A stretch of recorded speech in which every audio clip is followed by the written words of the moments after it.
अगर आप किस्मत से भटकते हुए हमारे YouTube चैनल केपी मौज पर आ ही गए हैं तो एक बार रुककर जरूर सुनिए, क्योंकि यहाँ हर वीडियो में आपको सुनने को मिलेगी एक ऐसी दास्तान जो दिल को छू जाएगी, जो शायद आपकी अपनी अधूरी कहानी जैसी लगेगी। तो चलिए मिलते हैं एक और एहसास से भरी कहानी में, सिर्फ केपी मौज पर। यह वाकई में बहुत प्रभावशाली और भावुक अंदाज में लिखा गया है। ये सुनने वालों में जिज्ञासा और जुड़ाव पैदा करता है। कहानी का नाम रक्त चंद्रमा की योद्धा।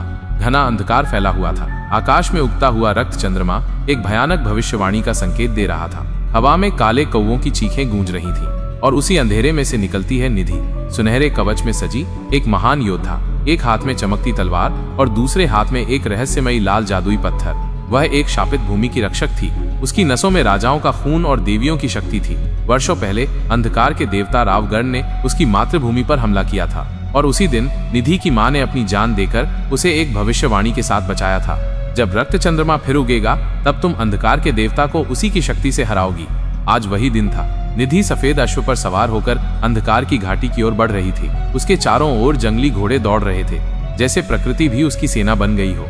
उसका जादुई पत्थर केवल शुद्ध आत्मा वाले योद्धा को ही प्रकाश देता था और निधि की आंखों में जो ज्वाला थी वो प्रतिशोध और न्याय की मिसाल थी। निधि अंधकार की घाटी में प्रवेश करती है। हवा और भी ठंडी हो जाती है और जमीन पर अजीबोगरीब परछाइयां नाचती हुई दिखाई देती हैं। उसके चारों ओर कंकालों और भूतिया आकृतियों की फुसफुसाहट सुनाई देती है।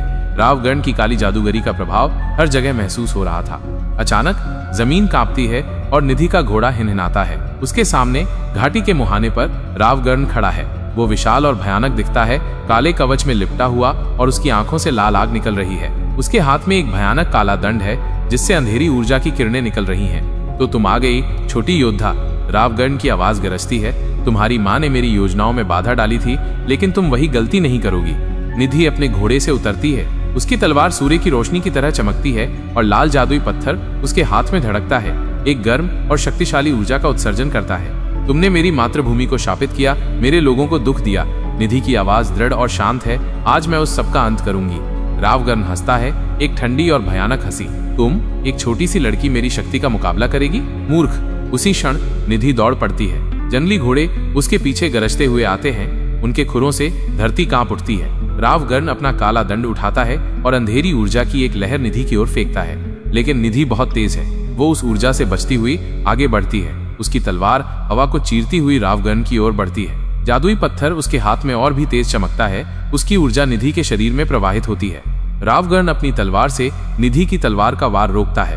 दोनों की तलवारें टकराती हैं और चिंगारियां उड़ती हैं। रावगण की शक्ति बहुत अधिक है और निधि पीछे धकेल दी जाती है, लेकिन निधि हार नहीं मानती। वह अपने दूसरे हाथ में पकड़े हुए लाल जादुई पत्थर को उठाती है। पत्थर से एक तेज रोशनी निकलती है जो रावगण की अंधेरी ऊर्जा को कमजोर कर देती है। रावगण पीछे हटता है। उसकी आंखों में आश्चर्य और क्रोध दिखाई देता है। ये क्या है? वो चिल्लाता है।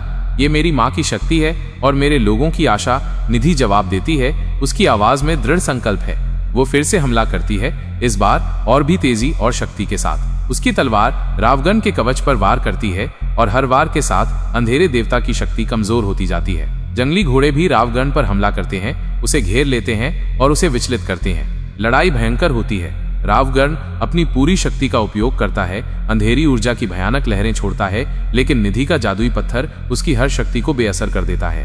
उसकी तलवार हर वार के साथ और भी तेज और सटीक होती जाती है। उसकी आंखों में प्रतिशोध की ज्वाला धधक रही है।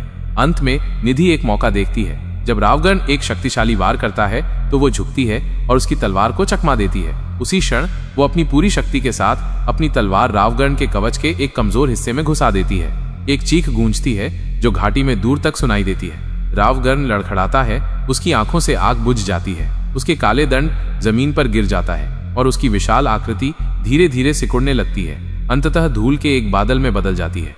अंधकार की घाटी में शांति छा जाती है। काले कौवों की चीखें बंद हो जाती हैं और हवा में एक नई ताजगी महसूस होती है। रक्त चंद्रमा धीरे धीरे आकाश में ऊपर चढ़ता है।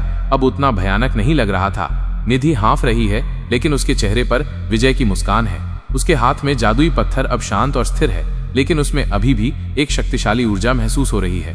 जंगली घोड़े उसके पास आते हैं और उसे घेर लेते हैं, जैसे वे अपनी योद्धा रानी का सम्मान कर रहे हों।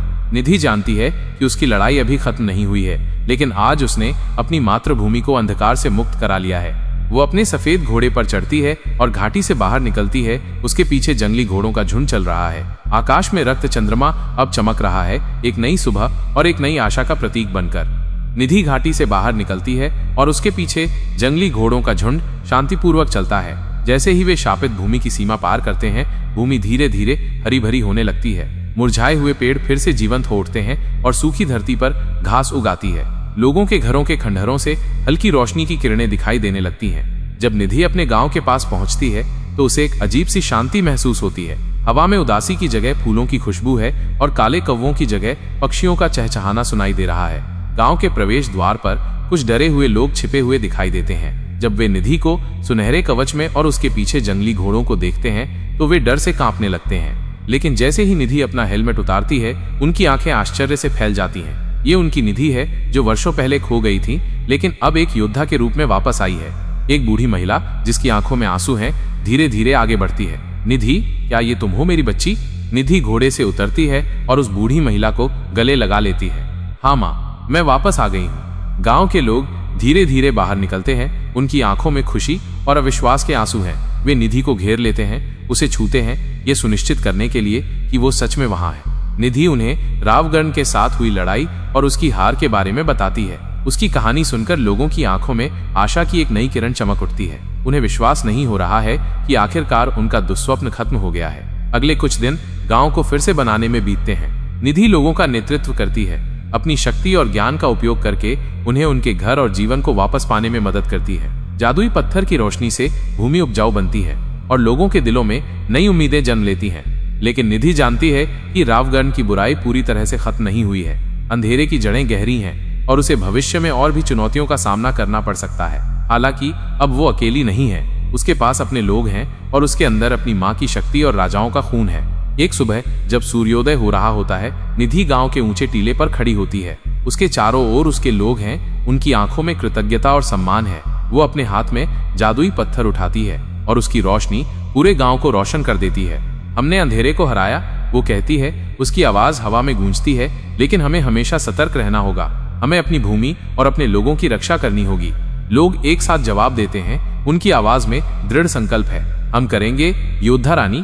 निधि मुस्कुराती है। उसे पता है कि आगे का रास्ता आसान नहीं होगा, लेकिन वो तैयार है। वह रक्त चंद्रमा की योद्धा है और वह हमेशा अपनी भूमि और अपने लोगों के लिए लड़ेगी। और जैसे ही सूर्य आकाश में ऊपर चढ़ता है, वो जानती है कि ये सिर्फ एक अंत नहीं है, बल्कि एक नई शुरुआत है। एक ऐसी शुरुआत जहां आशा, न्याय और बहादुरी हमेशा अंधेरे पर विजय प्राप्त करेगी। कहानी समाप्त होती है। अगर आपको हमारी कहानी अच्छी लगी हो तो हमारे चैनल को लाइक, कमेंट और सब्सक्राइब कर लें ताकि हमारी कहानी आपके पास सबसे पहले पहुंचे।